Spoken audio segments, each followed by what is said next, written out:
Ladies and gents, boys and girls, welcome. Wednesday, December the 20th, 2023. Hope you're all doing well. Chris Phillips here, your host of the Daily Crow of the Spurs Up Show. I see Austin Gregory, John Edward, Cameron Blassingame, Ethan K, Lucas Green. Also, those in our Discord, head over to the TDC Questions channel, the TDC Questions channel, to be sure your questions are answered there. Guys, got a lot to get into, lots to discuss. Happy National Signing Day to each and every single one of you who are tuned in. Very excited. Obviously, the movement that's taking place, things are happening right now with signing day. Pen is going to paper, if you will. And college football teams, including the Gamecocks, are assembling what they hope are their game-changing signing classes, part of their game-changing rosters moving forward. Guys, we're going to talk about all that, much more. Not a ton of drama today, especially from the local perspective. Gamecocks have signed basically their entire class to this point. The one they are waiting on, though, that could be a potential flip is Braden Lee, the defensive back from Maryland. There is a chance he may flip to the Maryland Terrapins. I think even lately he was crystal balled to go to Maryland. Outside of that, though, the entire class has already signed. There are 16 commitments, or signees, if you will, who have signed their letter of intent. And again, they are waiting to see if Braden Lee is going to stick or if he is going to flip. So 16 signees, 9 transfer portal guys who have also signed. So that gives you 25 brand new Gamecocks on the roster. Again, guys, we'll break that down in its entirety here on this National Signing Day.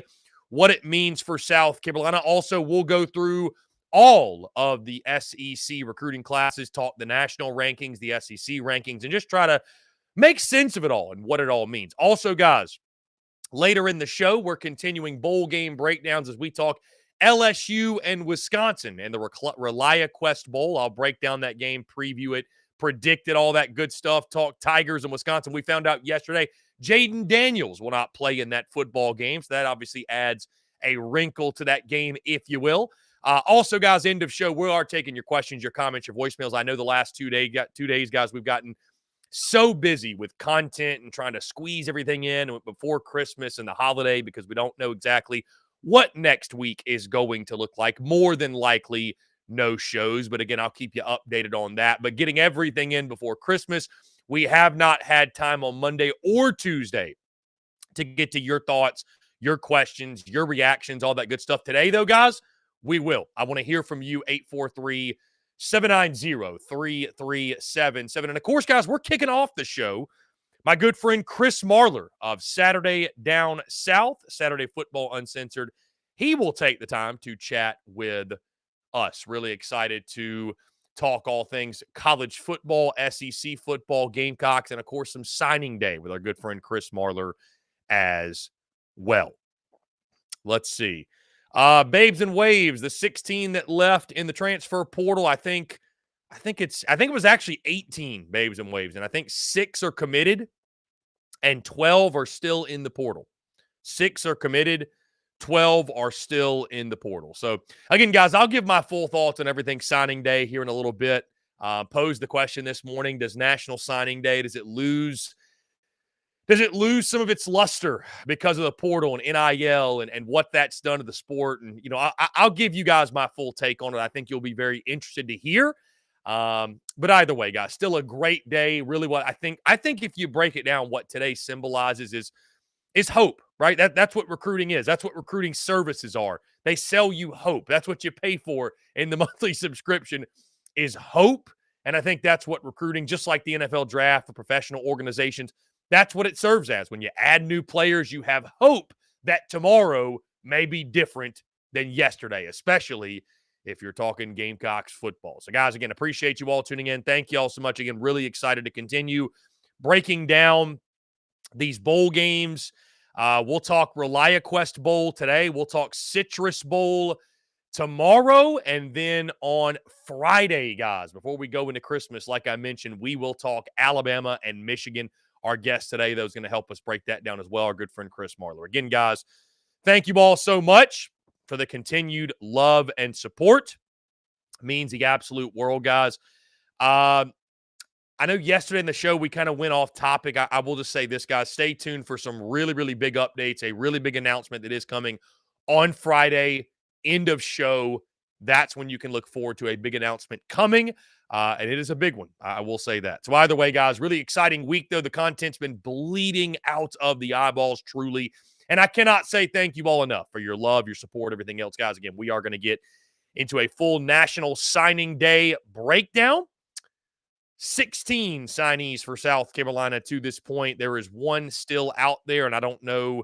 I think most are expecting Braden Lee to flip his commitment to Maryland, which, if you know the situation with his family behind closed doors, I don't think it's going to be much of a surprise, to be totally honest with you.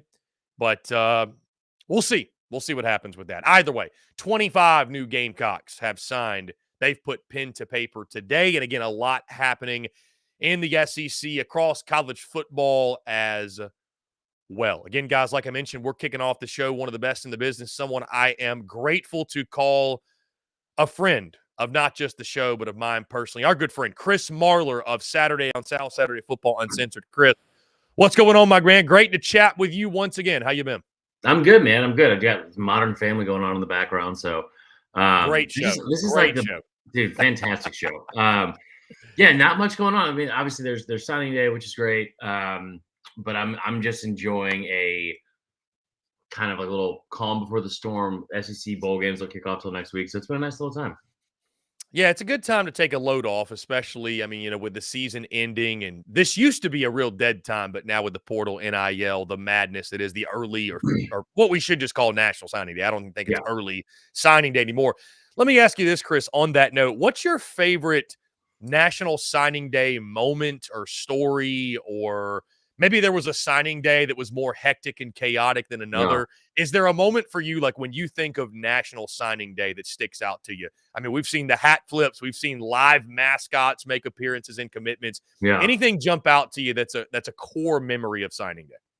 One thing I've only seen one time happen. We've seen hat flips. We've seen all the other stuff, like you said. One thing I've only seen happen once was when Alex Collins was between Miami and Arkansas. And I think he was out of Miami and as a running back, and he decided he was going to go to Arkansas, and his mom stole his actual national letter of intent and drove off with it. One of the wildest fucking things I've ever seen. Because I was like he announced she wanted to go. We've seen like a Landon Collins thing where his mom was like, I think he should have gone to LSU. We've never seen a mom just step in and take his actual national letter of intent and disappear with it. So they didn't. And I remember like Brett Bielema was sitting there. He's like, can we just get another one? And they're like, no, it's like a birth certificate. Apparently, you can't just get another one. But yeah, so it's those are I guess Social Security number. I don't know the right government example I should have used there. But yeah, I mean, those are always good. My favorite thing, I think, as a Bama guy, the Reuben Foster one, committed to Bama for 2 years, decommits and he's like about to be a senior in high school, decommits to Auburn, but gets his 4-year-old daughter at the time to announce it. So the math on that, I was trying to do very I was very confused. I mean, that was like a senior in high school, his 4-year-old daughter. I was like, wow, it's a lot more responsibilities than I have even at 30. But then him flipping back to Bama. And then my personal favorite thing I've ever heard in recruiting, Bama used to do this series about what people are doing to get ready and get in shape for like from high school to college and blah, blah, blah. Outside linebacker Rashawn Evans, he was from Auburn. He lived in Auburn his whole life, and he ended up committing to Bama, and they asked him what he was doing to stay in shape. And he said, and I quote, I chased horses. I was like, what the fuck? So yeah, that's mine. Chris, I grew up around people that, I mean, mid-2000s, if you will, that were locked in on the Rivals message boards. And, I mean, recruiting was like life, basically. I mean, there's the recruiting diehards. Were you one of those people as well? Have you always been big into recruiting, or are you more of like you'd rather pay attention to the play on the field and the recruiting is just the necessary? I mean, it's the lifeblood of every great program, but where do you fall? Have you always been a diehard? Because that's going to lead me into my next question for you. Is it something that you've always had a passion for, or it's just kind of recruiting's whatever. Because admittedly, I've always told my audience I like recruiting. I'm not one of these diehards that like I'm not DMing a 17-year-old about how his visit went. Like I don't care that much. You know what I mean? Like I used to really get into it when, and this is like 2008, like right when like Rivals was like still really, really big, and 247, like I think it might have been before 247. But like I was big into it then. And I think part of it's because like it was like when Bama started to ascend, and Saban started getting these recruiting classes that were like, huge. I remember being very, very big into it then. Oh, it's just a different game now. So like now that I do this for a living, early signing day is tough because you look at 2000. This is the third year we've had like early signing day, right?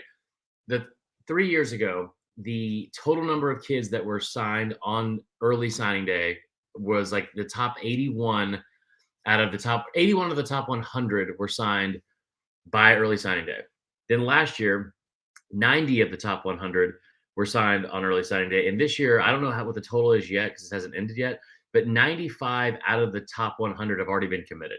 So there's not really that much surprise anymore. I can't get into like this whole, I'm going to get super invested into this kid that just committed in July. Cause like, especially with NIL, there's just so much that changes, and it's kind of exhausting. And so to get involved in some kid and be like, oh, this kid's coming to us, this is a huge game changer, when there's like 6 months left in his recruiting, don't really enjoy that. And like I said, and now you have the portal. So it's like how do you get super invested into a kid that you're getting and not have some sort of apprehension about like, well, he's probably going to enter the portal at some point anyway. Just that's the way like the nature of college football is.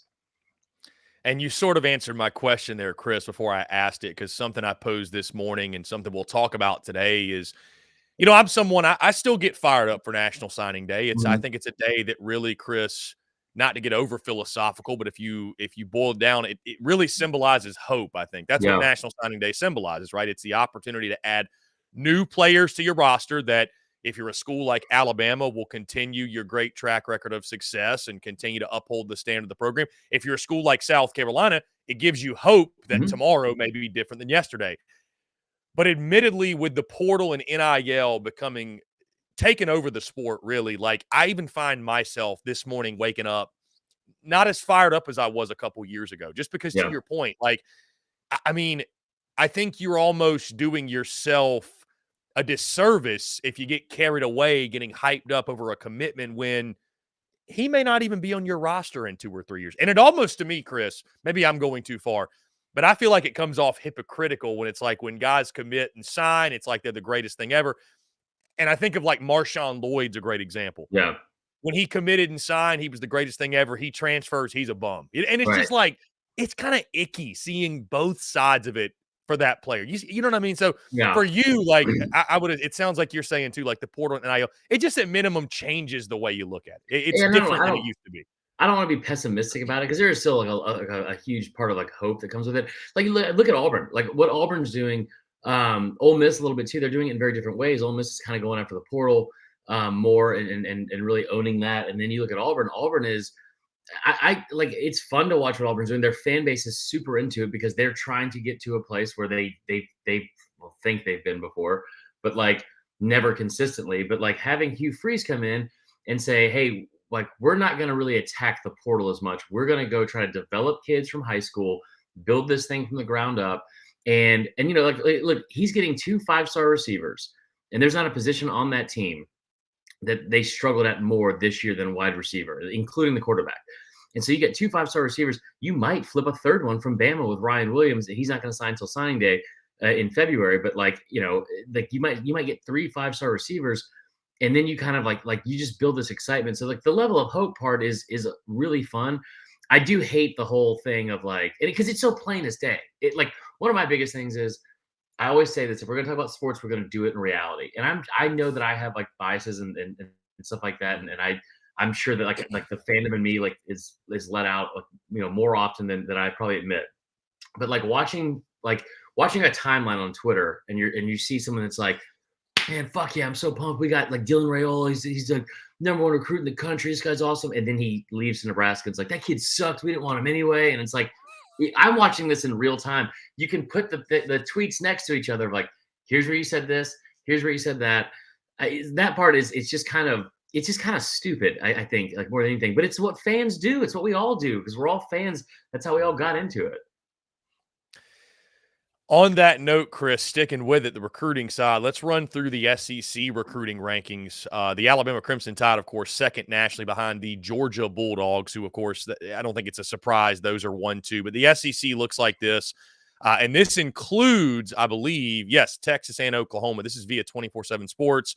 Just run down the list 1 through 16. Georgia, Bama, Texas, OU, Florida is your top 5. Then Auburn, LSU, Tennessee, South Carolina, Texas A&M at 10th. Then you got Ole Miss, Mizzou, Kentucky, Arkansas, Mississippi State, and Vandy rounding out the top 16. And again, I think what you have to keep in mind, Chris, as you mentioned, like a school like Ole Miss is 11th. You might look and say, oh, man, they're not recruiting well. But look at the portal haul, right? Like that's the other side of the coin, if you will. I think they're second, or maybe even I think they're second portal recruiting behind Colorado, who just continues to stack it up in the portal. Going back to, or first I'll ask you this. Is there anything out of what you've seen out of the SEC recruiting, anything jump out? You mentioned Auburn, what Hugh Freeze is doing, flipping the wide receiver position. I mean, is there anything else? I know it's a ton I'm not asking you to break down every single SEC recruiting class, but at first glance, what's notable to you of the SEC recruiting rankings? I mean, like I said earlier, like the Ole Miss and Auburn kind of going at this thing in two separate ways. I think one of the things that's so difficult, and this is like from like a job standpoint, and I don't care how this sounds, because like I feel like I'm good at my job and I really enjoy doing my job. But I will also tell you, there's not a thing that I am less confident in covering the entire year than this part of the year, which is like the portal, and then what do you call it? And then high school recruiting rankings, because it's so difficult to evaluate, because you're like especially when they come from the portal, because it's like you kind of see like the duality of man type thing with the fans again, because it's like, I guess, duality of fan, where it's like, okay, we've lost, like Georgia has lost 5 5-star players in the portal, like former 5 stars. 4 of them didn't play like at all. And so if you're looking at it like, man, shit, we lost like these 5 5-star players. And then you get them in the portal and they're 4 stars now, or 3 stars or whatever. And then, or if you're bringing in those kids, you're thinking to yourself like, oh, we got a former 5-star. Like, just it's just very difficult to evaluate like what is this level of talent. Like, he was a 5-star out of high school 1 to 2 years ago, and now all of a sudden is he not as good, or is he just not developed? That part is just very confusing to me, to sit here and try to figure out like how to get to like a home like foundation of how do I know where the talent is on all these teams. I think that we're obviously like not doing divisions anymore, but the SEC West, it seems like Ole Miss has really, really skyrocketed up the rankings there, and I think might be like a mainstay in that little cluster of teams. The other thing is like I look at like South Carolina and teams like Tennessee. Like Tennessee, it was something we all thought was just going to like ascend, right? Like it was going up. I think that there's a really big opportunity for Beamer, who's going to have to take advantage of this specific class, where you might lose a couple guys, but at the same time, like if you're able to hit the portal and have a good balance of high school recruiting, which he seems to have done, right? Like regardless of the record, the culture that I think he's kind of put in place there is speaking to these recruits. Like the balance that he has, I think, is what makes me feel more at ease if I'm a fan. If I'm looking at a team and I'm thinking, this is the most fucking long-winded answer ever, by the way. But like, if I'm looking at a team and I'm like, okay, our coach is going only after high schoolers like Auburn, like, don't feel super comfortable about that. If I'm an Ole Miss fan, we're only seeming to focus on the portal. Don't know if I like that. Having like a balance of that is like where I think you want to be. That's seemingly where South Carolina is living right now. I mean, Chris, just ask Clemson fans how they feel. 0 portal commitments for them. 0. So third straight year. You would have thought that Dabo would have learned by now that I'll say it. Clemson isn't man enough to go to the transfer portal. They don't want to go to the transfer portal. That's it. They don't have what it takes. I love that. Right. I love that. Chris, to your point, I guess we have not spoke since some of the transfer portal stuff in Columbia has happened. Obviously, the big news, Rocket Sanders coming over to the Gamecocks. Your thoughts on that acquisition? Again, I know there's been a number of other guys they've added on. A couple tight ends, of course, running backs, if you will. The Jaden McGowan situation, if he actually signs, we shall see. Rumors he may go to Boston College. But Rocket Sanders is the headliner. Your thoughts on that pickup and what it means for Carolina? Again, this is a guy that you and I and many others have watched in the SEC for quite a while. Yeah, I'm not saying any of this to be a dick. Okay, I'm going to preface it by that. I don't fucking care unless there's an offensive line he can run behind, because that's kind of what he had at Arkansas with Sam Pittman, being able to recruit that specific unit. South Carolina has not like they have brought in some really good talent. There's just no line for them to run behind. Spencer Rattler running for his life for most of the year last year. Yards have been hard to come by on the ground for South Carolina over the past 2 years. If Shane Beamer came out and signed 25 kids and 15 of them were offensive linemen, I would be fine with it. I need you to focus on that. I think Rocket Sanders has the potential to be really, really good. I was admittedly surprised he went to South Carolina, not because it's not a great school and a great program, and I think on the rise in this conference, but because if there's one thing that they have really struggled at, it's developing offensive linemen or even bringing in elite talent at offensive line, and that's what worries me. I think it's a great pickup for South Carolina. It's a hell of a job by Shane Beamer to be able to pitch him and say to come to Columbia. It just worries me because you got to have something to run behind. That's what I would like to see. And on that note, Chris, ironic timing, because we just learned during your spiel there that Jaylen Nichols, who got hurt in the spring game, was supposed to be the best offensive lineman. He has entered the transfer portal. This just happened within the last 5 minutes. So there you go. Unreal. Things only get tougher on the offensive front for South Carolina. Hey, Chris, let's do something we both enjoy, which is talk about some actual football on the field. Yeah. Specifically, I want to zero in on the college football playoff, Alabama and Michigan. This one is one for the ages. It's a helmet game for sure, right? It's going to be iconic at the Rose Bowl. Your initial thoughts on the matchup? I mean, I think Michigan's a slight favorite in this one. You and I talked about some of the fun stories on and off the field that follow. But, I mean, I have not locked in my pick yet, Chris, but I feel like Nick Saban, Alabama, with extra time to get ready. I mean, you got to like your chances. And it's like it's almost like Bama's playing with house money here, which is interesting for a program like Alabama to have that, not have the pressures of being expected to win it all. Your thoughts on the matchup as a whole, what you see that you like, what can give Bama some problems, and which way you're leaning going into the game next week. Well, one, Michigan is really good. Like I hate them. And like, bias aside, like as a Bama guy, I don't like Michigan specifically this year because they cheated. Flat out. And I don't. Again, I think we've talked about this before. Like the whole mindset of like, well, everyone does it. Well, you're the only fucking idiots that got caught. So I don't know what else to tell you. You cheated. Your coach missed half the season. He missed half the season. That's how big of a deal the cheating was. Now, you need to give a lot of tip of the cap and kudos to that team for being able to win and go undefeated and 13-0 without their coach being there for half the season. I want Bama to win this game for a lot of reasons. Part of it is because, my God, what a fucking just whistle through the graveyard season for Jim Harbaugh in Michigan, that they've been able to kind of just skate through this, and the NCAA and the playoff committee seem almost too scared to punish them severely. Anyway, in terms of the game, Michigan's going to pose some problems for Bama. I think especially up front on the offensive line. We've seen Bama get gashed at times this year in the run game. They've been really good at getting after the quarterback. I think they lead the SEC in pressures, but at the same time, they have had some sort of a vulnerability, I think, against the run. That's something I think you need to be careful about. The other thing is, like, this is a game where Jalen Milroe, he has continued to get better and better every single week, and it's been awesome to watch. It's been so great for a kid that's been counted out, I think, for most of the season, that he's going to come in here and has led his team to, beating Georgia and now going to the college football playoff. Love the fact that Bama gets to be the underdog. Love the fact that this is in the Rose Bowl. You cannot turn the football over in this game. I have this pulled up right now. I'll just read this to you. I posted this graphic a couple weeks ago, and these are the numbers for Michigan as a defensive unit, or just as a team. Scoring margin, here's their national rank: first. Scoring defense, first. Pass touchdowns allowed, first. Penalties per game, first few, like the least in the entire country. Red zone touchdowns allowed, first.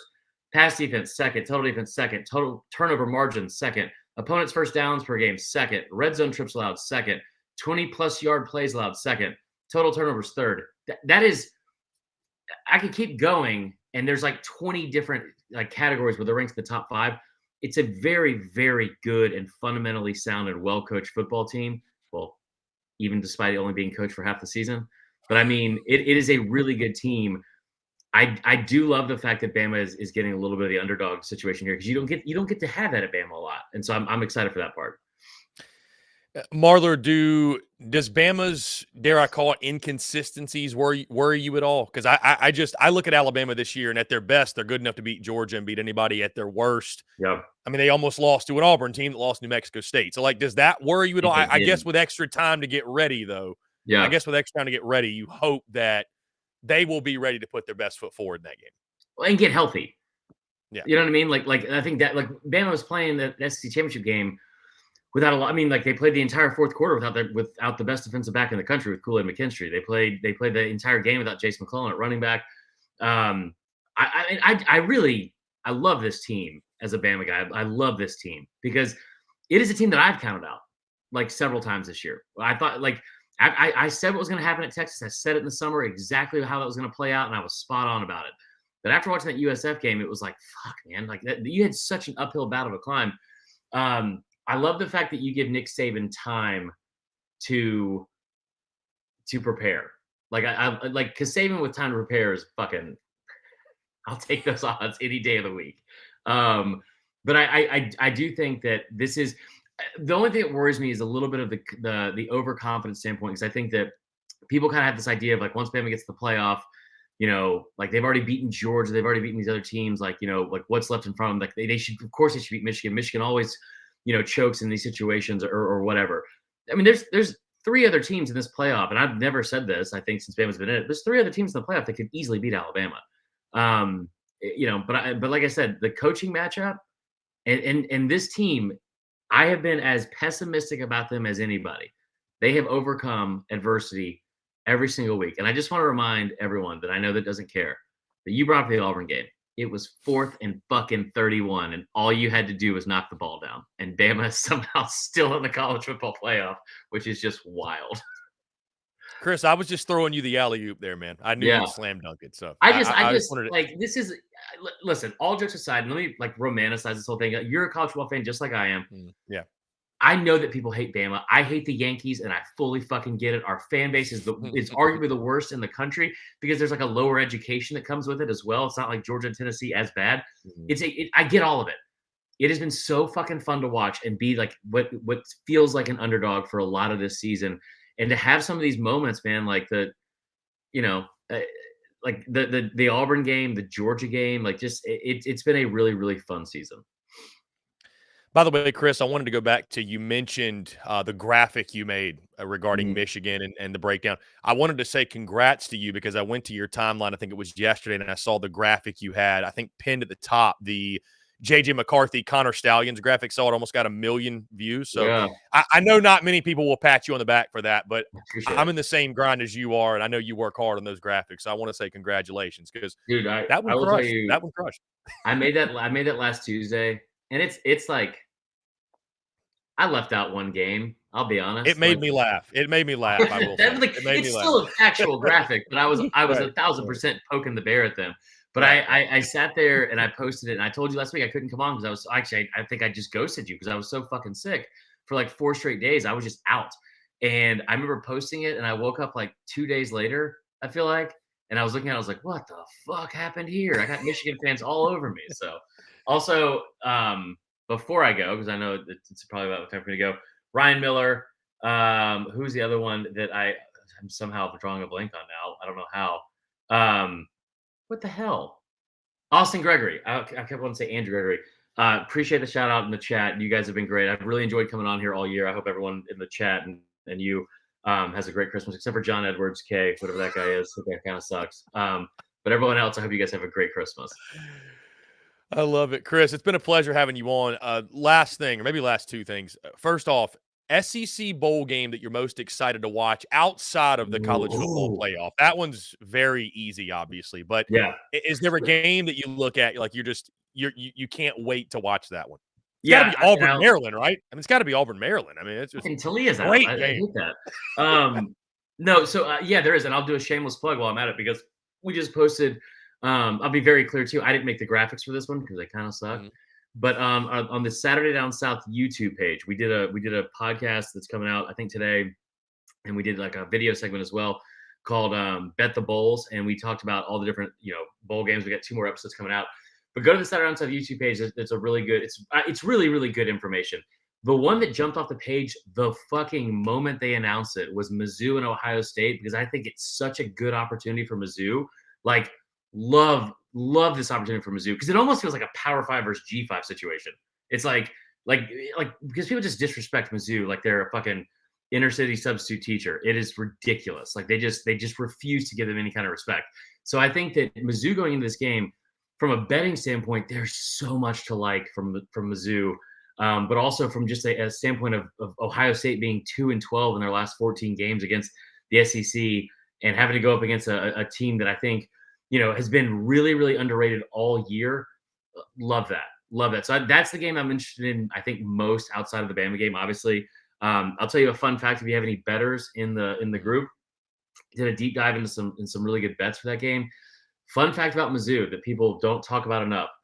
Mizzou is I don't know if they're the only team that's done this, but Mizzou has not trailed at halftime all season. In all 12 of their games, they have not trailed a single time at halftime. They have been leading at halftime by an average of 9.3 points per game.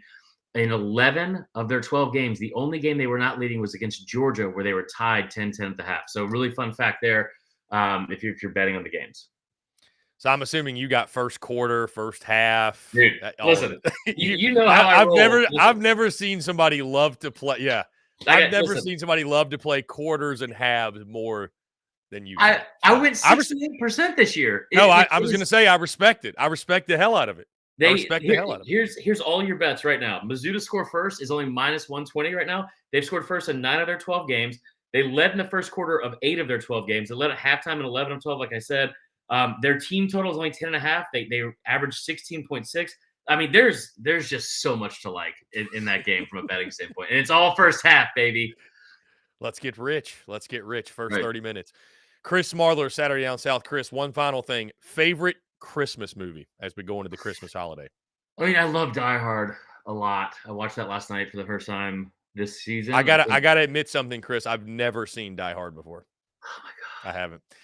I don't know if you saw Barstool did a segment. They said we've all got that movie that we're ashamed to admit we've never seen. Yeah. I don't know if I'm ashamed, but Die Hard is one that is so popular that I've just never seen it. It's really good. It's really good. I like that. I think Elf is good. I'm over A Christmas Story because they just play it all the time now. But yeah, that's a really good one. I don't know. You put me on the spot there. I don't really know. I'm still trying to get into the Christmas spirit, but Christmas Vacation, National Lampoon. Christmas Vacation's good. That's like a top 3 for sure, top 5. But yeah, Die Hard for me. Die Hard 1 and 2 are great. I love that. There you have it. Chris Marler, Saturday Down South, Saturday Football Uncensored. Chris, let me say yet again, thank you so much for taking the time to come on in this calendar year. It's been a blast, man. I get great feedback from the audience every single time you come on the airways. Many folks say that you are their favorite guest that we have on weekly. So, man, I can't say thank you enough. And obviously the relationship that you and I have built over the last couple of years, man, it's been really, really cool back from the when we started in the bearded tomato days to now, man. It's been one hell of a journey. So I appreciate it. You have a great Christmas, and everyone in the chat, like I said, have a great Christmas, and I'll just talk to you after. Yeah, man. Merry Christmas to you and yours, Chris, and we'll talk to you soon. Sounds good, guys.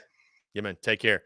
Great stuff from Chris Marler, guys. Always an electric conversation. Always a pleasure to chat with him.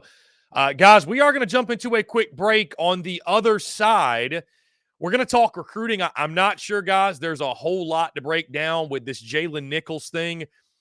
He has entered the transfer portal, and that's tough. I mean, that's just a tough loss, guys. There's no way around it. There's no way to sugarcoat it. That is a really, really tough loss for South Carolina, a guy that was your best offensive lineman, I think, coming into the 2023 season, gets injured in the spring game, and now has hit the portal. And I think someone certainly you were banking on in 2024. So the hits keep coming for Gamecocks football. But with that being said, guys, we're going to jump into a quick break. On the side, we will talk all things recruiting, National Signing Day. Gamecock signing class, the SEC, all that and more, guys, on the other side of this break. You're tuned in to the Daily Crow.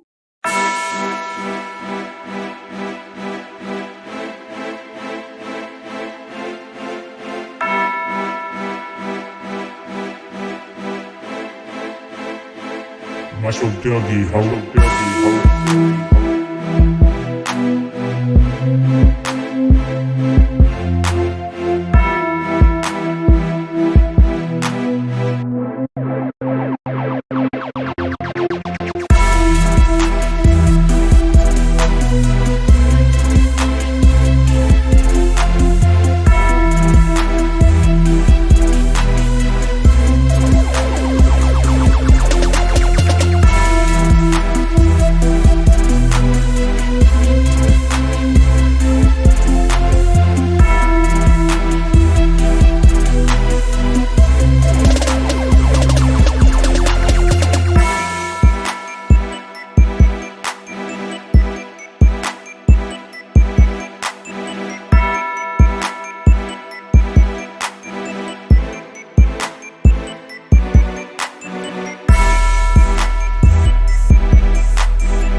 Marshall Dougie, ho.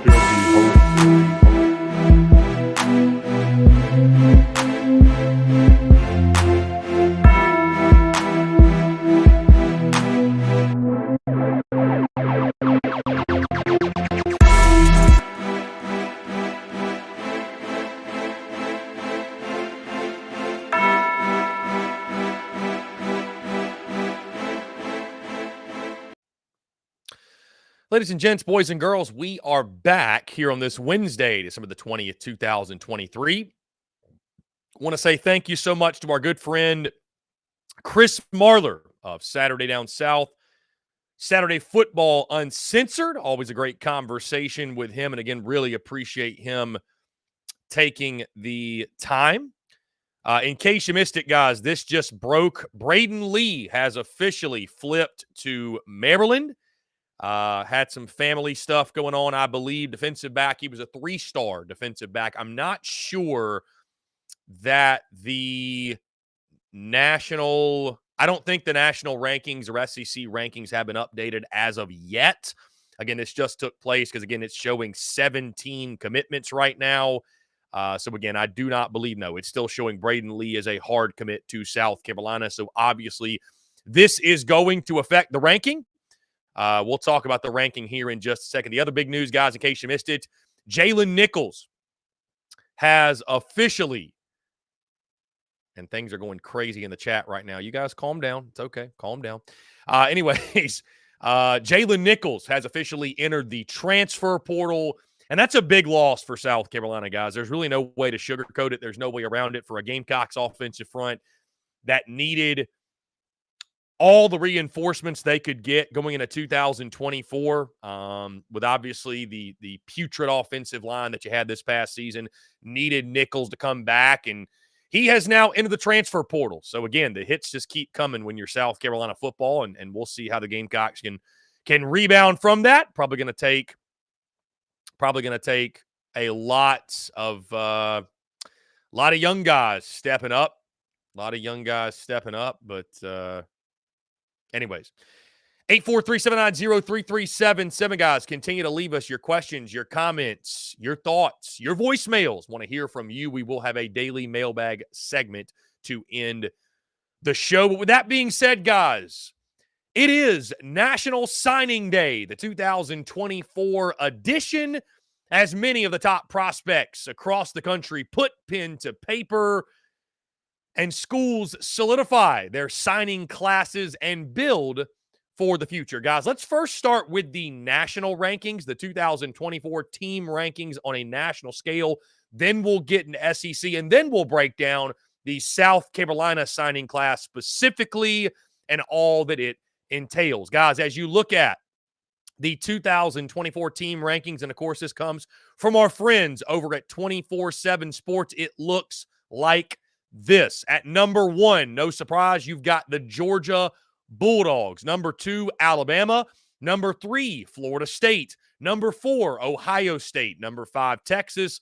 Number 6, Oregon. Number 7, Miami. Number 8, Oklahoma. Number 9, Notre Dame. And number 10, Florida. That is your top 10. Moving past that, at number 11, you've got the Auburn Tigers. At number 12, LSU. Number 13, Clemson. Number 14, Tennessee. Number 15, Penn State. Number 16, Michigan. Number 17, Southern Cal. Number 18, South Carolina. And again, that's for now, guys. These are subject to change because, of course, South Carolina listed with 17 commitments. We now know Braden Lee has flipped to Maryland, so this is going to affect the rankings. But right now, South Carolina is at number 18. At number 19, the Nebraska Cornhuskers. At number 20, Texas A&M. At number 21, Ole Miss. Number 22, Texas Tech. Number 23, Missouri. Number 24, Kentucky. And rounding out the top 25, the North Carolina Tar Heels. Now, while the national recruiting rankings, right, it's fun to go through those and just gauge where everyone is and see where your school is at and how you're recruiting and where you're ranking and all that good stuff.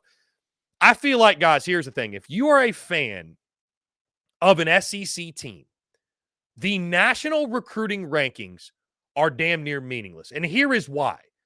Because in the SEC, guys, it's so competitive.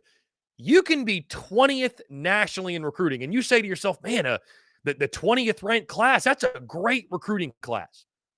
That's an awesome class. We're doing great things in recruiting. And then you look at the SEC rankings, and you rank 11th or 12th or 13th. Because it's so deep and it's so competitive and it's so tough, right? So the SEC rankings, let's dive into those because I feel like that's what really tells the tale when you're in the SEC, just how good is your class? It's not about how does it stack up to other classes in the ACC or the Big Ten or any of the conference. How does it stack up in the conference you are in, which is the best conference in college football, that, of course, being the SEC. So here are your SEC specifically team rankings. At number 1, you've got the Georgia Bulldogs. At number 2, Alabama. At number 3, Texas. Number 4, Oklahoma. Rounding out the top 5, the Florida Gators. At number 6, you have Auburn. Number 7, you have LSU. Number 8, Tennessee. Number 9, South Carolina. Number 10, Texas A&M. Number 11, Ole Miss. Number 12, Mizzou. Number 13, Kentucky. Number 14, Arkansas. Number 15, Mississippi State. And at number 16, you have the Vanderbilt Commodores. Now, like I said, guys, these are subject to change because there are going to be flips. There are going to be decommitments, what have you. Also, guys, as you noticed, the 2024 recruiting rankings, they were including Texas and Oklahoma, of course, because those two members set to join the league next summer officially, but it kind of feels like Texas and OU are already part of the SEC. So they are part of the 2024 rankings. And so now, guys, we turn our attention to South Carolina. And before we do that, guys, actually, I'll say this, because something I'm not doing this year that I've done in years past that I realized was somewhat silly is the overall grade of the signing classes, right? I'm not going to grade anybody's signing class because here's the reason why, guys. When you talk about how good your signing class actually is, this isn't just a South Carolina thing. This is across college football, right? But I mean, I see so many people year after year say the same things of, man, this is one of the best signing classes in school history. Like, have you ever heard anyone, especially in the recruiting industry, right? Those that work for 24/7, those that work for Rivals, those that work for On3. And I'm not coming at anyone because I understand the business model and I know why you can't do this.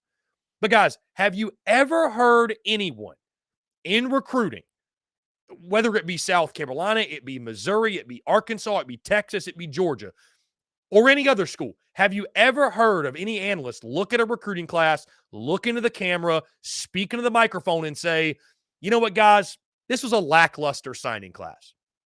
This signing class, I mean, it was okay. It wasn't great. They got a couple difference makers, maybe, but all in all, pretty average signing class. Like, nobody says that. So if you ask people across the SEC, hey, how would you grade your signing class? Everybody's going to say an A. Like, nobody's probably going to say worse than a B or a B+. So, like, I almost feel like it's pointless. Here's the reality of it, guys. Here's the reality when you ask, was this class a success? Was this class, how did this class fare? I mean, think about it, guys. A couple of years ago, we were talking about Texas A&M and their $30 million signing class, and it was the best signing class in the history of college football. And now I read something where every single one of the 4- and 5-star prospects, guys, from that signing class is no longer at Texas A&M. So was that signing class a success? I think not. And so the reality of recruiting and signing classes is this, guys, and the reality of National Signing Day is this. We will not know if these signing classes were success or failure or somewhere in the middle. Bottom line is, we'll be able to judge these classes on a much greater scale 2 to 3 years down the road, right? 2 to 3 years down the road when we've seen, like, I got to admit, guys, J.C. Sherbert, great friend of mine, guest all throughout this 2023 calendar year, respect the hell out of J.C. And he and I, one of the reasons I respect him and that we're friends is we can have banter. The beauty's in the banter. I was somewhat surprised to hear J.C. Sherbert say that this was one of the best signing classes in school history, because that's a really bold statement to make. What's going to make it one of the best, and again, this goes for any SEC school, any school out there, you know as well as I do, what makes your signing class great is what do they turn into 2 to 3 or 3 to 4 years from now? What do they become, right? The 07 signing class at South Carolina, it's not the greatest signing class in the history of South Carolina football just because they were ranked 7th nationally. Like, that's great, and the stars matter, but that's not the only reason, guys. The reason that class is looked back upon as one of the best, if not the best in school history, is because of the players and the legends that came out of the class, is because of what that class did during their time at South Carolina. They went to an SEC championship. They sparked 3 straight 11-win seasons. So the rankings are great. They give us something to talk about. And I'm certainly not sitting here telling you that stars don't matter, rankings don't matter, because they do. But all I'm saying is, simply put, we will not know just how good these classes are until 2 to 3 years down the road when, hey, we got to see who's still at their respective school. What has the team done? What has the player done at the school they went to and committed to? That's when we'll know just how good the recruiting classes are. With that being said, let's dive into South Carolina's signing class specifically. Okay? Now, it looks like things have been updated, so let's actually go back and look at these national rankings, these SEC rankings, because it looks like the Braden Lee flip has been factored in. At least I think so. It is on South Carolina's side. Okay, not on the national or SEC rankings, but it is factored in on 24/7 Sports. Braden Lee is no longer listed. So with that being said, guys, excuse me, let's dive into South Carolina's signing class. 16 players from the high school ranks have signed their letter of intent, and 9 players in the transfer portal have signed as well. At least I believe. I think some of these guys may not have signed yet.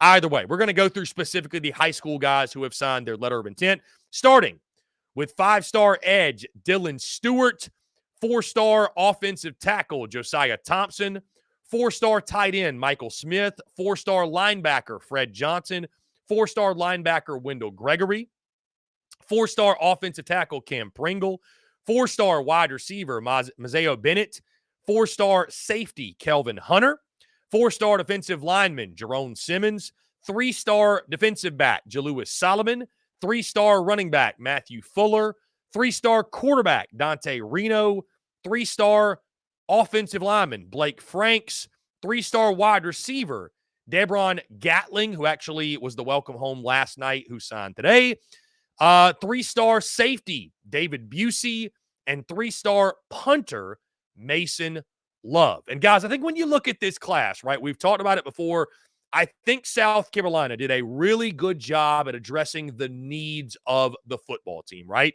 We've talked about edge a lot. We've talked about linebacker. Of course, we've talked about offensive line. You addressed all of those needs in this signing class. I think South Carolina did a really good job of bolstering some areas they needed to. Matthew Fuller at the running back position. Certainly that's been a position of need. You add a quarterback in this signing class in Dante Reno, who I think really served as the leader of your signing class, right? Anytime that can happen, that's a really positive thing for your signing class. I think Reno was a guy who pulled a bunch of strings and pulled some guys together and did recruiting on social media, as we all saw. I thought he was did a really good job, I should say, in doing that. Of course, Jalewis Solomon, the defensive back, that was a guy that, what a recruitment for him, commits to Auburn, the fallout on social media, then flips his commitment to South Carolina. I know that's one in talking to JC and many others behind the scenes with Gamecocks football that they are really excited about, think he could be a day one starter in Columbia. I mean, guys, I mentioned the trenches. You look at guys like Josiah Thompson, 6'6", 280. You look at Cam Pringle, 6'7", 328. You look at Blake Franks, 6'5", 320. So they've got some mammoth dudes coming in. We've all heard about the Great Wall of Carolina and what these guys could be or are expected to be. That was certainly a position that you had to bolster the depth at. Again, love what they did at linebacker. I think Michael Smith could be a sleeper in this class at the tight end position. 6'4", 235 out of Savannah, Georgia. That one was a big deal when he committed. And of course, guys, the headliner of the class, Dylan Stewart, coming from the DMV. I mean, you look at the his physical makeup, his size, his speed, his agility. The number 1 ranked player from the DMV. He's the 23rd ranked player nationally. Of course, guys, this coming via 24/7 Sports. And certainly, guys, getting more elite pass rushers, right? bolstering depth at the edge position was something that South Carolina had to do. Now, when you look at the class, the immediate impact guy, in my opinion, when you go down the list of prospects, when you go down the list of signees, guys, the immediate impact guy, I know it's low-hanging fruit, but I think it is Dylan Stewart, guys. I think edge is such a position to where, here's the thing, playing edge. And we saw it, I think, somewhat, guys, with Nick Harbor this year. If Nick Harbor had stayed at that edge spot, I think you would have seen him make a much, much bigger impact. But it's more difficult to learn the nuances of playing wide receiver and learn the route tree and learn the technicalities and learn the nature of the position versus playing edge, being an athlete, right? Get after the quarterback. I'll meet you at the quarterback. Like, I know there's more to it than that, but you guys get what I'm saying. Like, I think it's a much easier transition. It's much easier to adapt. I don't think this coaching staff, I don't think Travian Roberts is going to be asking Dylan Stewart to do too much. I think you utilize his skill set, you utilize his athleticism. You know, if you use him just on third down packages or you limit how you use him. But I think Dylan Stewart is going to be a guy, guys, you could see in the starting lineup from day one at South Carolina. So I know it's low-hanging fruit. I know it's really obvious, but Dylan Stewart, I think, is the most ready to make an immediate impact. I think he will do so. I think he'll have a big freshman year at South Carolina. The sleeper of the class. Who's the sleeper of the class? Who's the guy that we're not talking about a whole lot that could do some big things? I mean, guys, I think there's a couple guys on here that certainly you look at and think to yourself, hey, they could turn out to be big-time players, big-time studs, if you will. I do like the pick of Michael Smith at tight end. I know many folks are going to go with that, but he is a 4-star, right? He's got hype around him. I'm going to go with Jalewis Solomon, the defensive back, 3-star guy. Again, most noteworthy because of the recruiting process that it took to get him to South Carolina. But again, you talk to anybody, they're really high on Jalewis Solomon at defensive back. And I think this is a dude, guys, again, South Carolina seems to always have that freshman defensive back that emerges and plays a big role and steps up, right? 2 years ago, it was DQ Smith and Nick Emanwari. Last year, it was Jelon Kilgore. I think Jalewis Solomon could be that guy for South Carolina. And finally, guys, who's going to have the best 3 to 4 year career of the guys in this signing class? Now, this has never been tougher to predict because the transfer portal exists. And so who knows, unfortunately, how many of these guys are going to be on the roster in 2 to 3 to 4 years, if you will. But if I had to pick one, the best 3 to 4 year career, guys, I think it's Josiah Thompson. I think he's going to be a multi-year starter on the offensive line at South Carolina. I think this is a dude who has the size coming out of Dillon, South Carolina. I think he's got the potential to be a all-SEC, all-American caliber player up front for South Carolina. So I think Josiah Thompson could certainly be that guy for the Gamecocks. And I think he will, if I had to pick one, have the best 3 to 4 year career in Columbia. Now, in closing, something you guys heard me just mention, I want to touch on and discuss, and I posed this question to you guys this morning, but something you just heard me touch on. And that is, it's so difficult to determine, hey, who's going to have the best 3 to 4 year career? Because who knows who's going to be on the roster in 3 to 4 years? And it brings me to this, guys. And you can be honest. You guys can comment. I'd love to hear from you all. Has National Signing Day, though, has it lost its luster to the transfer portal and NIL and what that has done to college football? Because growing up, guys, you know, all my buddies were into college football, right? I remember I had some friends, man, that they would get on Rivals like religiously. Like they would ask their parents for Christmas, pay for my Rivals subscription, pay for 24/7, right? Rivals was the big one I recall that everybody used back then. This is like 2004, 2005, what have you. And following recruiting and like what it was, and I was never a recruiting diehard that level, but still, National Signing Day was like Christmas for college football fans. It truly was, right? Because you work so hard. A lot of times it's a multi-year process and you get a guy on campus, right? We all played NCAA football, right? And you'd recruit on NCAA football and you spend your recruiting coins or whatever it was, and you get the official visit, you get the on-campus visit, you get the in-person visit, you give the offer and they commit. And like, it was such a rewarding thing. It was such a rewarding thing to follow a kid's commitment for years, and then you see the commitment, and then you see their career play out, and they become an all-time great at your school, and it was just such a cool thing. And let me make it very clear, National Signing Day is still awesome, right? It is. It's awesome. It symbolizes, as I mentioned before, hope, right? It symbolizes hope that, hey, these are going to be the guys that take us to the promised land. Guys, I'll never forget. Here's a fun recruiting story for you. I will never forget back in, what was it? It had been 2005, 2006, when Stephen Garcia was being recruited by South Carolina, and he committed to the Gamecocks. And I'll never forget reading the article in which Stephen Garcia was talking about his commitment, and they asked him, I think, do you think you could win an SEC championship at South Carolina? They asked him that. And Stephen Garcia said something along the lines of, one, I don't want to win a championship. I don't want to win one championship. I'm coming to South Carolina to win multiple SEC championships. And I just remember thinking, like, man, that's our dude. That's our guy. We got our guy.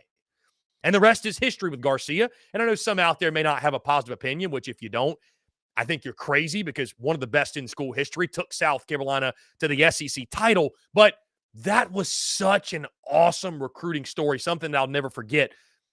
And now, guys, in an era in which, let's just call it for what it is, at least a few of the guys in this 24 signing class, they're not going to be here in 2 years. They're certainly not going to be here in 3 years. And so it's really hard. National Signing Day is still awesome, but it's really hard to muster that same excitement and energy when signing day is now looked at as it's a 1-year rental. And beyond that, you got to renew the contract. You got to one-up the 1-year contract every single year. You're going to get to this time of year every single year and not know who's coming back. And that sucks. Like I mentioned many times, guys, the business of college football has never been better. The sport, from the diehard fan perspective, you could argue has never been worse. And so that's why I have mixed feelings on this signing day. It's awesome to see. And high school recruiting is still the lifeblood of a program. But it's hard to get fully invested and carried away, if you will, when you don't even know if these guys are going to be on your roster this time next year. That's just something you have to worry about now. So is National Signing Day still great? Yes, it is. But is it different than it used to be? Absolutely. And that's the world of college football we are all continuing to get accustomed to. Guys, we're going to jump into a quick break. On the other side, we'll keep it moving, talking bowl games, guys. The ReliaQuest Bowl, LSU and Wisconsin. LSU and Wisconsin will take place. Let's see. I'm seeing a lot. Before we get to that, we got till 105. I'm seeing a lot of people saying that talking about stars, stuff like that. Guys, I'm reading specifically off of 24/7 Sports, the commits for South Carolina. So take it up with them. Take it up with them, guys. Take it up with them. All right? Take it up with them. Guys, that being said, okay, we're going to jump into a quick break. On the other side, ReliaQuest Bowl, LSU, Wisconsin. I'll give my full preview and prediction for that ball game upcoming late next week. Guys, all that and more on the other side of this break. You're tuned in to the Daily Crow.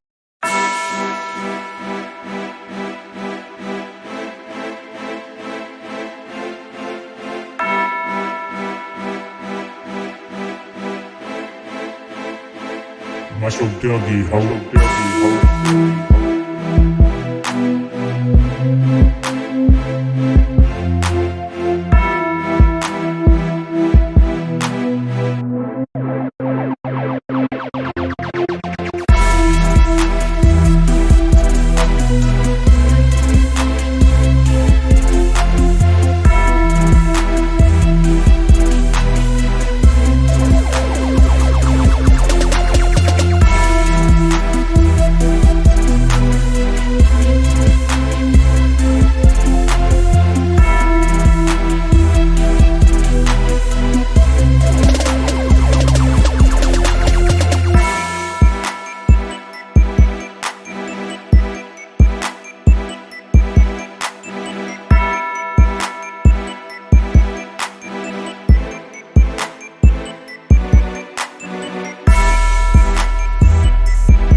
Muscle Dougie, ho.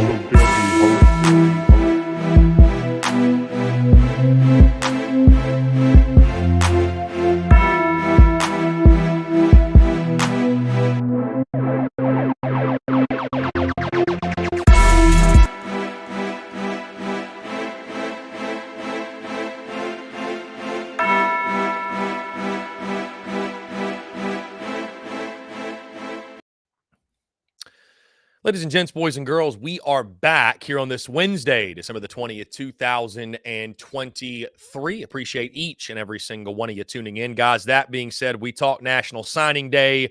We talked recruiting. And again, more – actually, I don't know. I don't know if more is expected to happen or not. I'm sure Shane Beamer will speak to the media later today to recap the class. So probably about 4 o'clock or so sometime this afternoon. Many coaches across the SEC will be speaking. Beamer, I'm sure, will be one of those. But I think everything's done for South Carolina, guys. Also, apparently, per Gamecock Central, what I've been told is that it is expected that Jaden McGowan will flip his commitment to Boston College.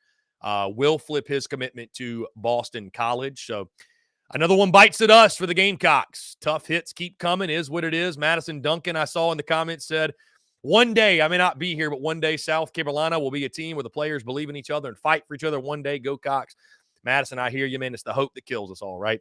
Either way, guys, we're going to keep it moving, talking all things SEC football, these SEC bowl games. We're doing ReliaQuest Bowl today, Citrus Bowl tomorrow, and then the college football playoff between Bama and Michigan on Friday. Guys, that being said, ReliaQuest Bowl, LSU and the Wisconsin Badgers face off on New Year's Day. This game, January the 1st, a noon Eastern time kickoff on ESPN2.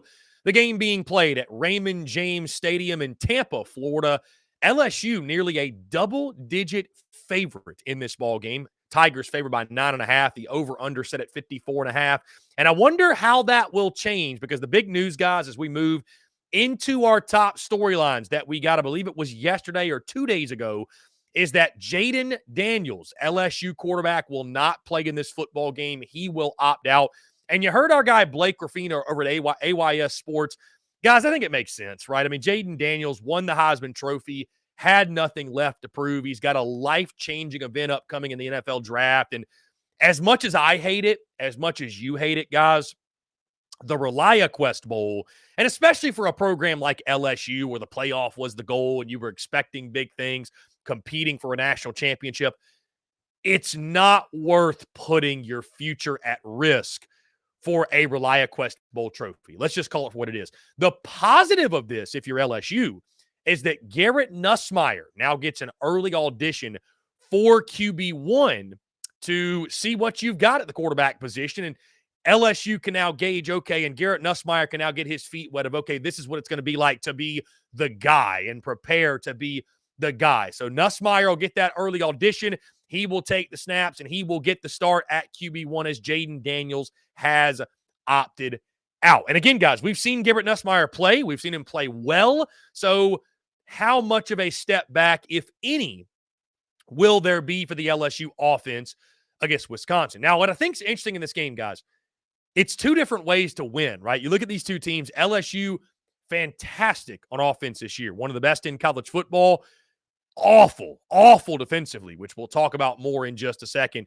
Wisconsin, not great on offense, but has a really, really solid defense. So again, something's got to give, right? These two teams, they found ways to win ball games in different ways all year long. Of course, year one in Madison for Luke Fickell. And LSU just been combating one of the worst defenses in college football all season long. Guys, I just mentioned that LSU defense.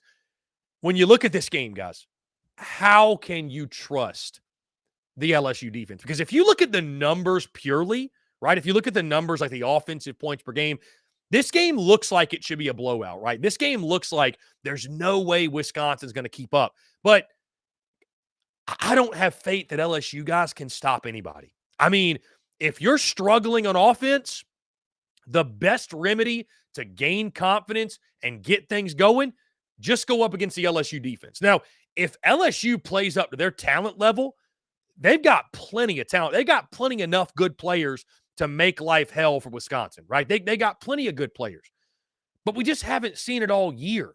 We have not seen LSU play up to their talent level all year. And at some point, you are what you are. And this LSU defense is what it is, which is bad. I mean, they are really, really bad. 104th nationally is the LSU defense. Now, with Jayden Daniels out in this ball game, guys, which of LSU's playmakers are going to step up in this one, right? Somebody else, I think, has got to carry the load. I think it's going to be a lot of Garrett Nussmeier being the facilitator, getting the football to his playmakers. Malik Neighbors, Brian Thomas Jr. on the outside, of course, Logan Diggs at the running back position. With no Jayden Daniels, you also take away a lot of the running game and his rushing ability. How does that affect what LSU wants to do and what they can do offensively, and which of those playmakers steps up? Because, again, somebody is going to have to step up for LSU to move the football effectively and move the football often in this game. I think also, guys, something really interesting to watch is the turnover battle in this one. LSU, one of the best in college football, +6 in the turnover margin. They take care of the football and they get the football off of people. Wisconsin is at 0. I believe they turned the football over 13 times this year, if I recall correctly. So turnovers could play a big role. Obviously, when you're a double-digit underdog or nearly a double-digit underdog like Wisconsin is, guys, you're going to have to win the turnover battle. Wisconsin, I mean, if LSU wins the turnover battle, guys, this game could get ugly. This game could get out of hand. So Wisconsin going to have to find a way to stay in the fight with the turnover battle, get a couple turnovers off LSU, maybe get a couple turnovers off Garrett Nussmeier starting at quarterback, and then you go from there. But LSU has shown they're really, really good in regards to taking care of the football, and for everything their defense has not done this year, they have been able to get the ball off of people. That might be their saving grace yet again. Now, to lock in a pick for this game, a prediction. An interesting matchup, to say the least. Again, guys, it's a tale of two football teams in the way they've won football games. Wisconsin, not a great offense, been good on defense. LSU, a terrible defense, but the best offense, or one of the best offenses in college football. No Jayden Daniels. How does that affect LSU?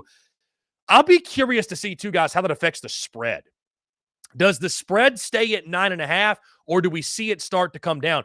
I like Wisconsin covering that spread, but I think Ole Miss, LSU will win the football game. Garrett Nussmeier, guys, he's not your typical backup. This is a guy who's played a lot of meaningful snaps, a lot of meaningful football for LSU. I think he'll be good, not great. He's not going to be Jayden Daniels. Can LSU get a running game going without the legs of Jayden Daniels? Can Logan Diggs and that stable of backs they have, can they get something working in the run game? I think Garrett Nussmeier simply needs to get the football to his playmakers. You don't need to be Superman. You don't have to be a superhero. Just get the football out, dish it out to Malik Neighbors, Brian Thomas Jr. Let them handle the rest. I don't trust LSU's defense. Bottom line, guys, I do not trust them with everything I can give them. It's one of the worst defenses in college football. That being said, though, I think LSU is going to have a little bit more than Wisconsin. I think this is actually going to be sneaky, guys. One of the more entertaining games of bowl season.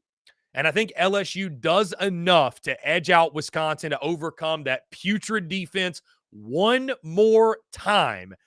And I think Garrett Nussmeier gives LSU fans some confidence going into the offseason in regards to the quarterback situation, the quarterback battle, and the prospects of him being QB1. Lock me in, guys. I got the Bayou Bengals winning this one by a final score, LSU 34, Wisconsin 28. And again, 28 is more than Wisconsin's average, but I just don't trust the LSU defense, guys.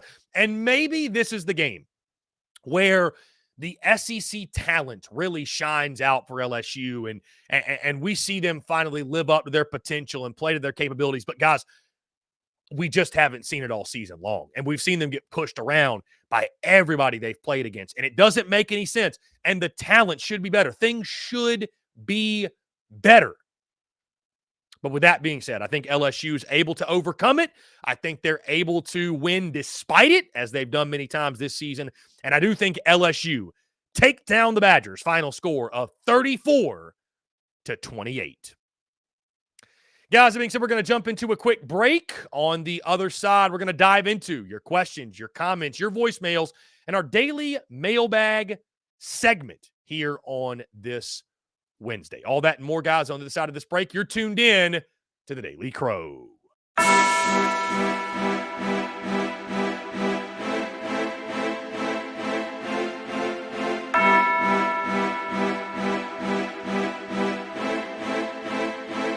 Muscle Dougie Ho.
Muscle Dougie Ho.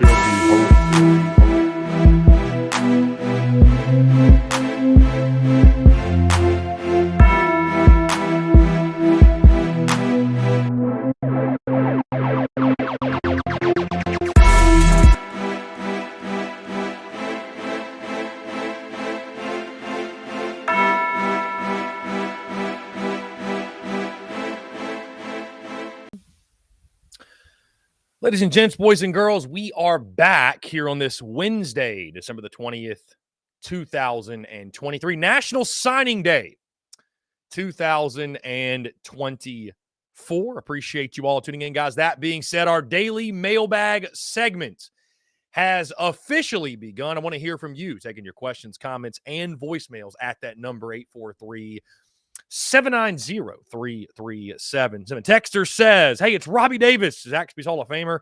Just wanted to say both my predictions were almost on the money for the two basketball games last night, and I also think the National Signing Day is taking a back seat to the portal. We don't even know out of these guys that we have coming in if they're even going to be on the team next year. I still believe in Beamer. Go Gamecocks. Let's see. You know, I love the beauty is in the banter, guys, and I respect it. I don't think either of them even watch the show. Band homie Brendan and I know Dalton doesn't watch the show, but we got two guys in our Discord, man.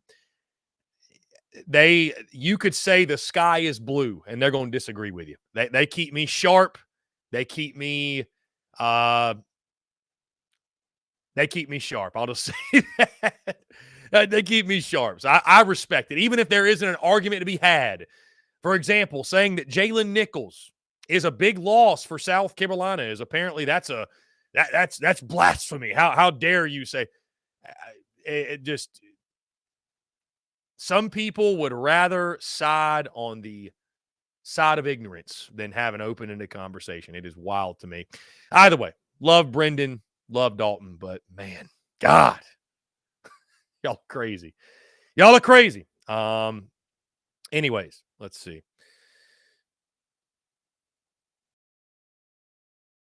I guess a lot of people do that, though. I guess a lot of people spin zone like that. In case you missed it, guys, Jaylen Nichols has officially entered the transfer portal. Yeah, it's a significant loss for South Carolina, guys. I don't care how you spin it. That is a significant loss. No, they're good dudes. They're not trolls. They're good dudes. They just, again, they like the beauty's in the banter, and they embrace it, and I respect it. Anyways, guys, getting into your questions, your comments, your voicemails as well. 843-790-3377. Let's go through some of these questions. Ryan Miller says, Dante Reno, who is excited? Yeah, I mean, I think he had great quarterback depth, and we'll see if at some point he's fighting for the starting job. I mean, obviously, I don't think it's right now, but, anytime you add a quarterback in your class, it is a positive, no doubt. Ethan K, can we also have signing day for portal guys with contracts? Whew. Ethan, sounds a lot like the NFL, my guy. Sounds a lot like the NFL. Let's see. Some craziness in the chat going on. Insteady says, Missouri and Ohio State is a mini national championship. Yeah, it's going to be a great game. I can't wait for that one. Ethan K, sucks about Jaylen Nichols. Beamer isn't going to have a choice but to pay big dollars for O-line in the portal if Rocket or Sellers are going to have any kind of success. I mean, listen, guys, the offensive line is going to be a question again. It is. It's going to be a massive question yet again because, again, there's one of two ways you can look at it. And now you don't have Jaylen Nichols. So you can look at it as, okay, well, you got all the same guys back from last year and these freshmen, and you're going to get healthy, and these guys will be a year older, and they've been in the weight room another year, and that's great. They're going to be so much better. You can look at it that way, or you can look at it from the standpoint of you return a lot of the same pieces from the same offensive line last year that was one of the worst in the conference. So, and then now, I mean, I know Jaylen Nichols didn't play this year, but that's one of the reasons why the offensive line was so bad is because your best offensive lineman went down in the spring game. So, Austin Gregory, how today started. 5-star Dylan Stewart, 5-star Josiah Thompson. How today is going. Nichols enters the portal. Lee flips to Maryland. Can't blame him. And then I'm seeing people, too, about who cares that he's gone. We added two more, South Carolina added two more 5-star players in the offensive line. One of them is a projected starter as a freshman. You're a damn fool if you'd rather have a true freshman. I don't care how many stars he is. You're a damn fool if you'd rather have a true freshman 5-star starting than a guy like Jaylen Nichols, who was an all-conference caliber player. anyways, that's I'm gonna get off that soapbox. Let's see.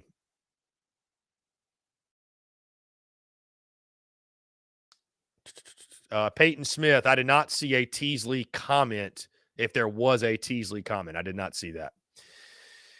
I did not see that. Guys, it's great to chat with you all once again. I know we've been doing so all week, but we have not had the daily mailbag stuff. I do apologize. We got super, super busy Monday and Tuesday.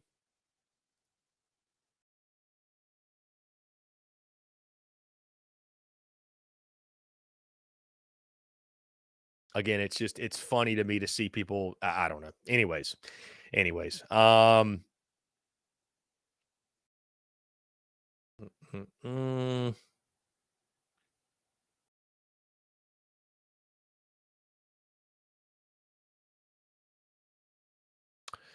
is sounding like, and it looks like Jayden McGowan.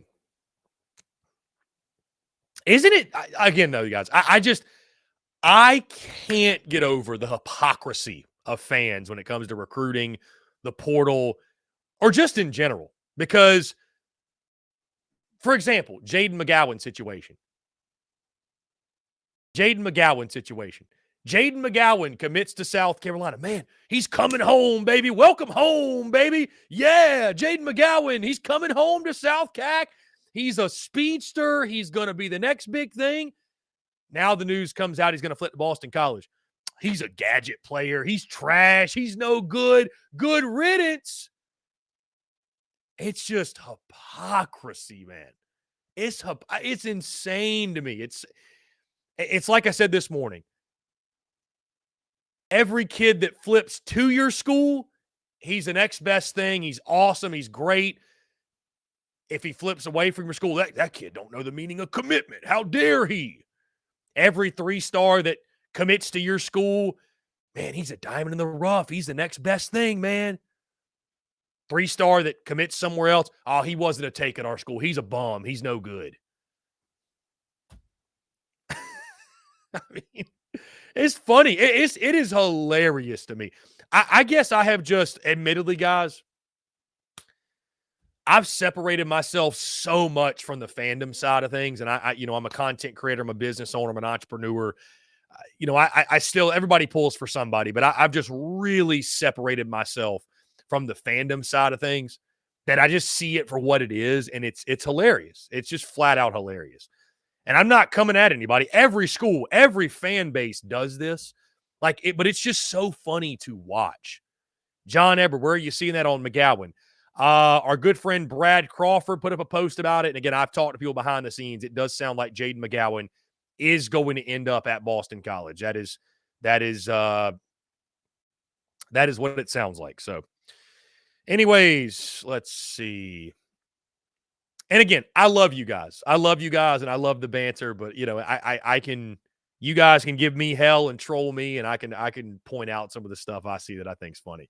Peyton Smith, how is Teasley's chair not warm yet with all the offensive line, lower body injuries, transfer portal hits and misses, now the Nichols transfer? Criticized Hardesty for the same thing. Peyton, I think the thing that is keeping Lonnie Teasley's seat from being warm is, number one, last year was his first year. Number two, the recruiting. I mean, Peyton, that's it, the recruiting. You did bring in Josiah Thompson, Cam Pringle, Blake Franks, what have you. I mean, I think that's what's keeping him around for sure. That's what's keeping him around. Let's see. Travie, staying young since 1892. I hear you.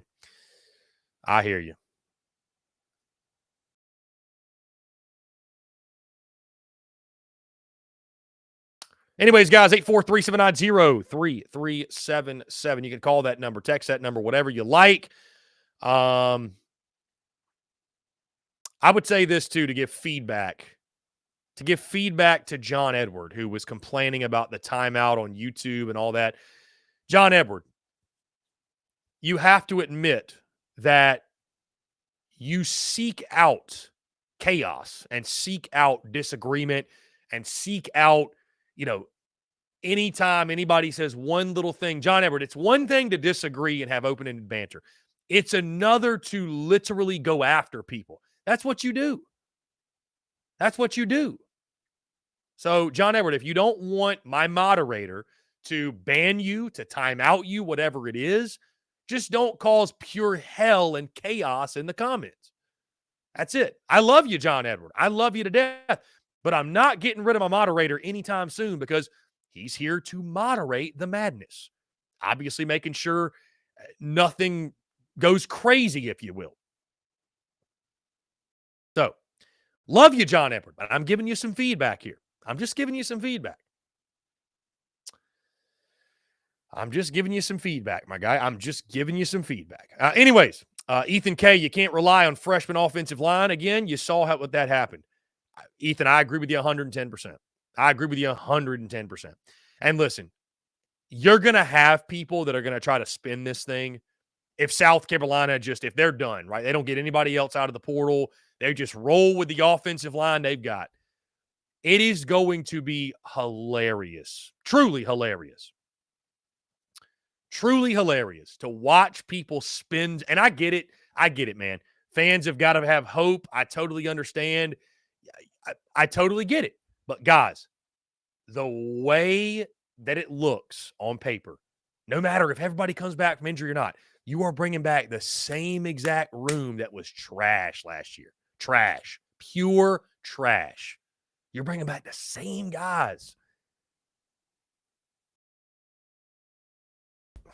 I don't know, man. I'm not a huge fan of that. I think injecting some new blood in there. We also know, guys, by the way, that Nick Gargiulo will not be returning next year, which I don't think was a massive surprise. But I think there were some out there holding out hope that he may return. So it's not going to be the exactly same offensive line, right? It's not going to be exactly the same. But I'm just saying, man, it's you're going to have a hard time convincing me this is going to be a top half of the league offensive line if you bring back the same dudes, the same exact guys. So, and now you lose Jaylen Nichols. So that's going to be the key, guys. That's going to be the key. That's going to be the key for South Carolina next year. That's going to be the key. So, anyways, guys, 843-790-3377. So, what are your thoughts on the signing class? Billy Cotton with the really important comment says Die Hard's not a Christmas movie. Again, I've just still never seen it.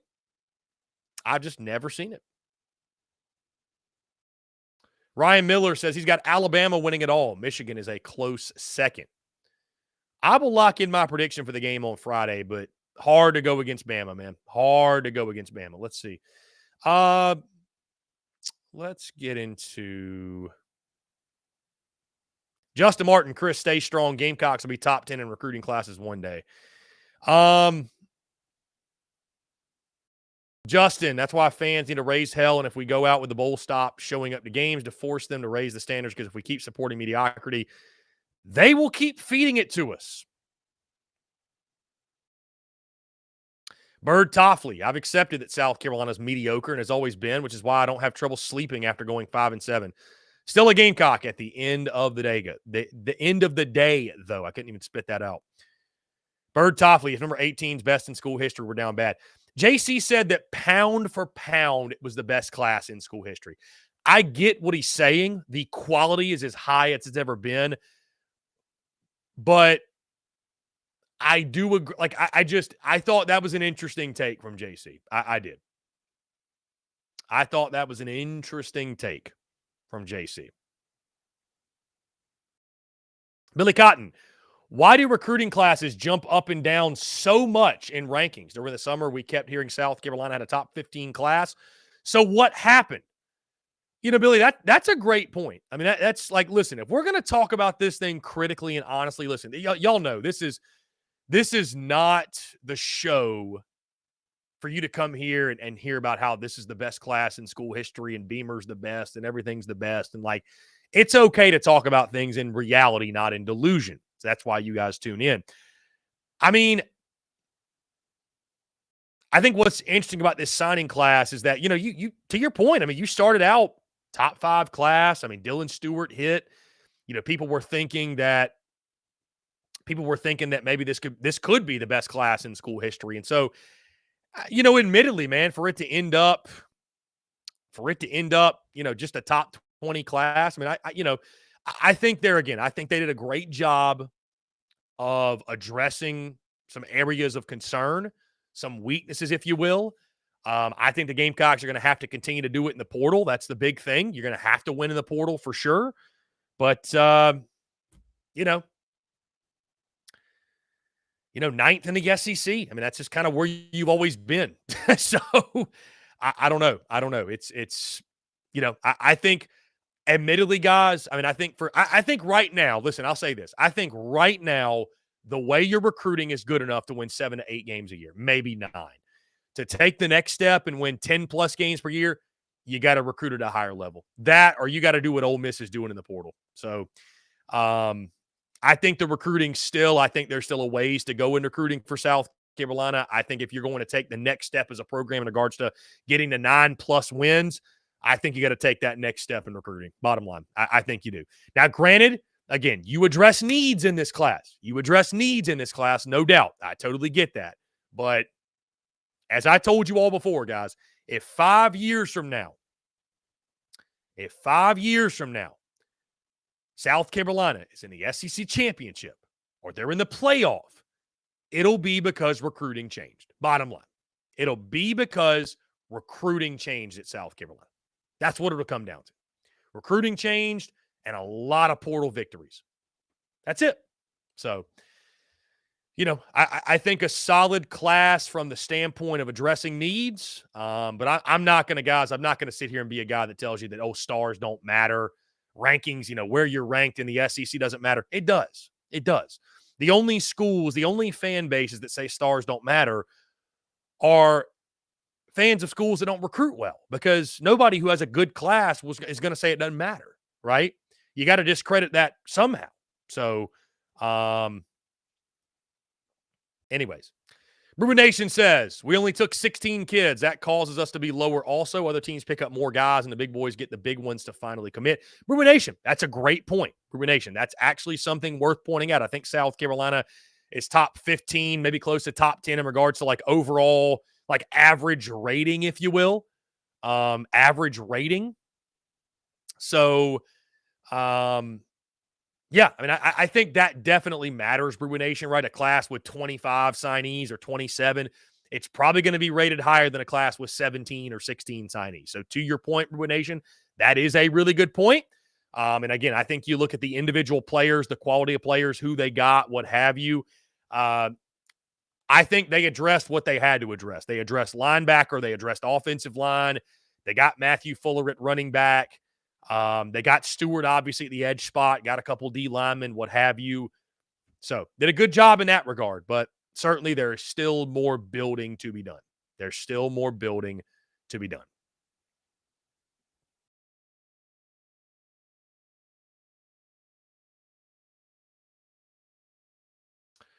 Anyways, guys, 843-790-3377 here on this Wednesday. Guys, again, let me say thank you all so much, man. The love and support.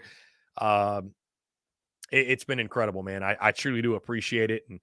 And let's see.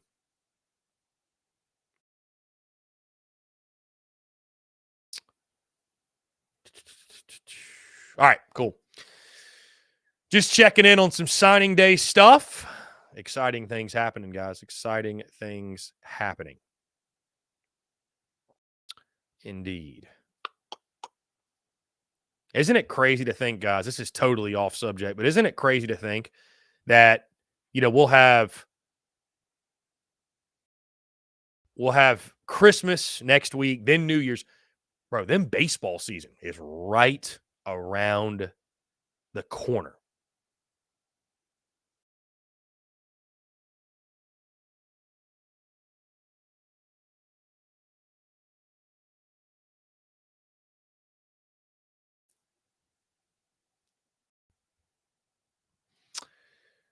Let's see.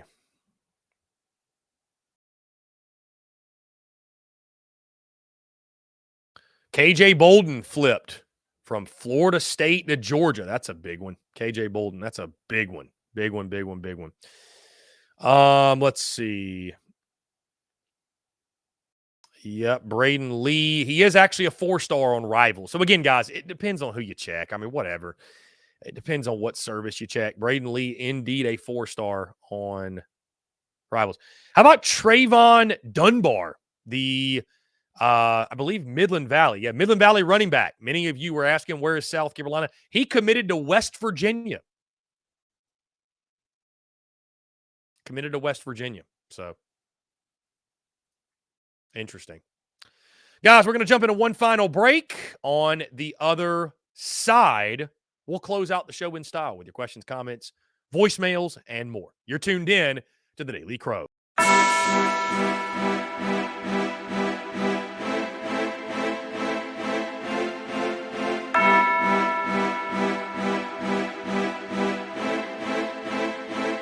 Muscle Dougie, ho.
Muscle Dougie, ho.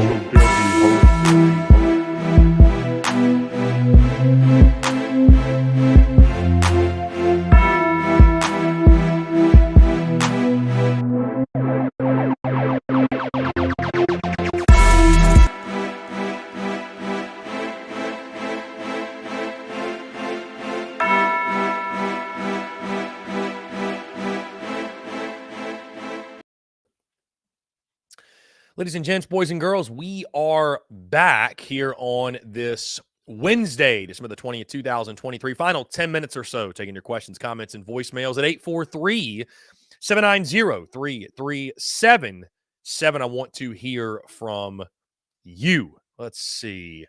Wow. Amaris Williams, 4-star D lineman, been committed to the Gators since June.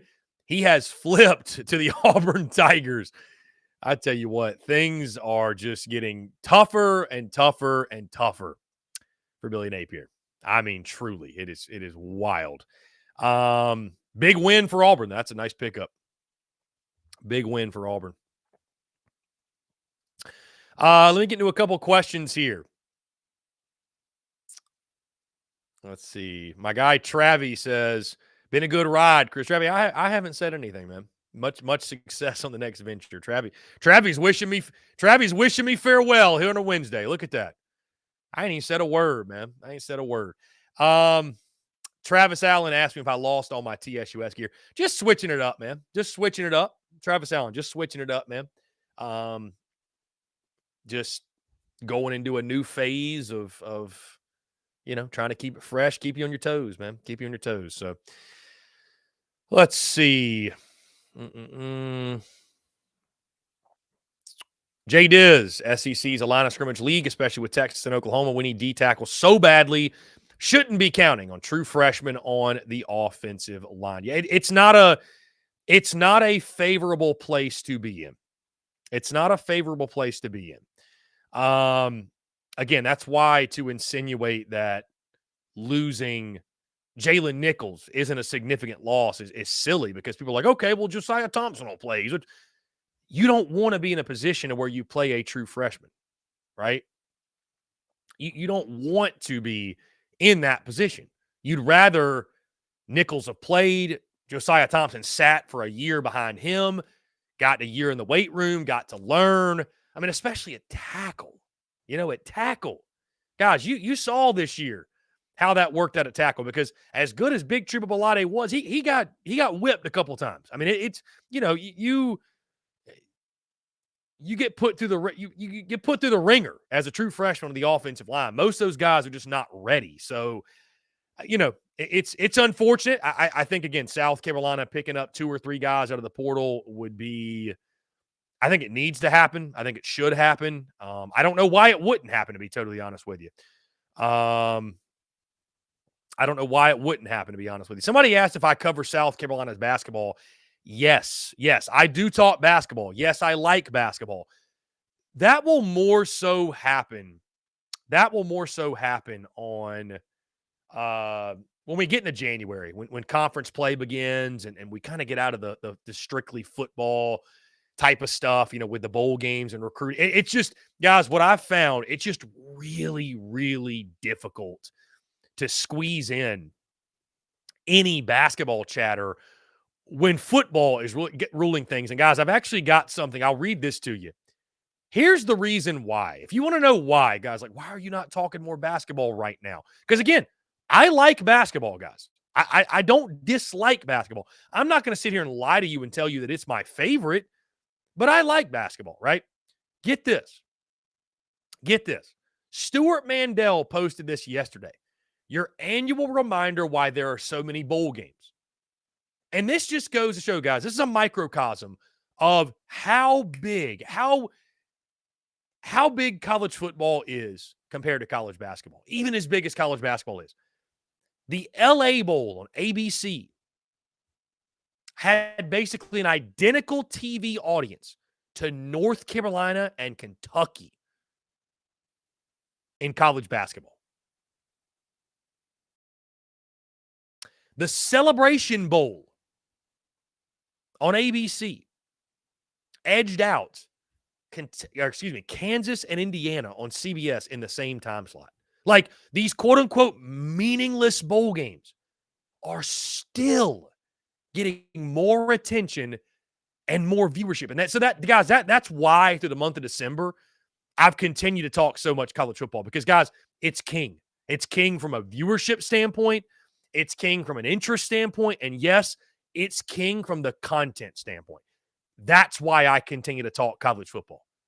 Now, we're going to talk a lot of college basketball in January, in February, in March. We're going to talk college baseball because football is going to run its course, and we're not going to have nearly as much football to discuss and nearly as much football to talk about, right? We're just not.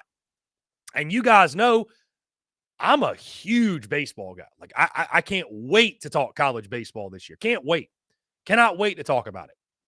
But that's why, for those of you wondering, like, why is he not talking any college basketball? It's because in the grand scheme of things, guys, like right now with non-conference play, I mean, you get a couple notable non-conference games, right? We covered the South Carolina Clemson game. We did a post-game call-in show for the South Carolina Clemson game. But admittedly, right now, it just doesn't move the needle. It just really doesn't move the needle. To Jacob E's point, unless you're a complete diehard, which is great. My only promise to you guys is, again, every single day on a day in, day out basis, we are going to cover the things that you guys care about the most, that move the needle the most, that entertain you, that bring value to you. That is my commitment to you. And I'll say this too, by the way, because I gave Travie a little bit of grief, if you will, and I see Xavier commenting. I see Cocky Twan, guys. I'm not going to talk to you all, my live show audience, like you guys are. I'm not going to insult your intelligence, by the way. So you guys are all smart enough to understand the evolution of TSUS, what's been going on behind the scenes. I've been very transparent with you all and forthcoming and been honest about the future of what it could hold, what it may hold. So I'm not going to spoil anything right here, right now, today. But I also don't want you all to think that I'm insulting your intelligence, because I have much more respect for you all than that. You know what I mean? So I'll just leave it at that. I'm going to save the rest for Friday later in that show, but I'm going to leave it at that. So I don't want you guys to think I've been insulting your intelligence. I'm not doing that. I just would like to keep things as under wraps as possible until we announce what's going on. But again, that date will be Friday. So for my live show audience, because again, the relationship I have with you guys, with the live show audience, is different than any other audience out there.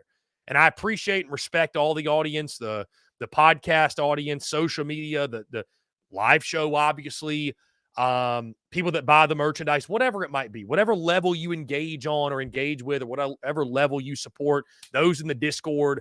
It's really cool, the relationship we've cultivated. But I certainly have a strong connection to you guys, the live show audience, folks who tune in day after day after day. I mean, I would say this, guys, if you're in the Discord or you're in the live show, you guys know me better than anybody. You guys know me better than anybody else out there. Because on social media, you just get a glimpse of me. You just get a glimpse of the content, a glimpse of what I'm doing. I mean, guys, think about it. We hang out for 10 hours a week. 10 hours a week. What is that? 40 on average, 40 hours a month, right? 480 hours a year we spend together. So it's cool, man. It's cool. And I can't say thank you enough to you guys, man, truly. Yeah, I will say this on the basketball side of things. Nice wins for South Carolina men's and women's. Gamecocks beat Winthrop, and the good times keep rolling, man. I mean, listen, you win these non-conference games, you're supposed to win. I mean, South Carolina is going to put themselves in prime position to make a run at the NCAA tournament once SEC play begins, right? Because I'm going to go on record and say I don't think you're losing a non-conference game the rest of the month. I mean, you got like Florida A&M, you got Elon. I don't think you're losing those games.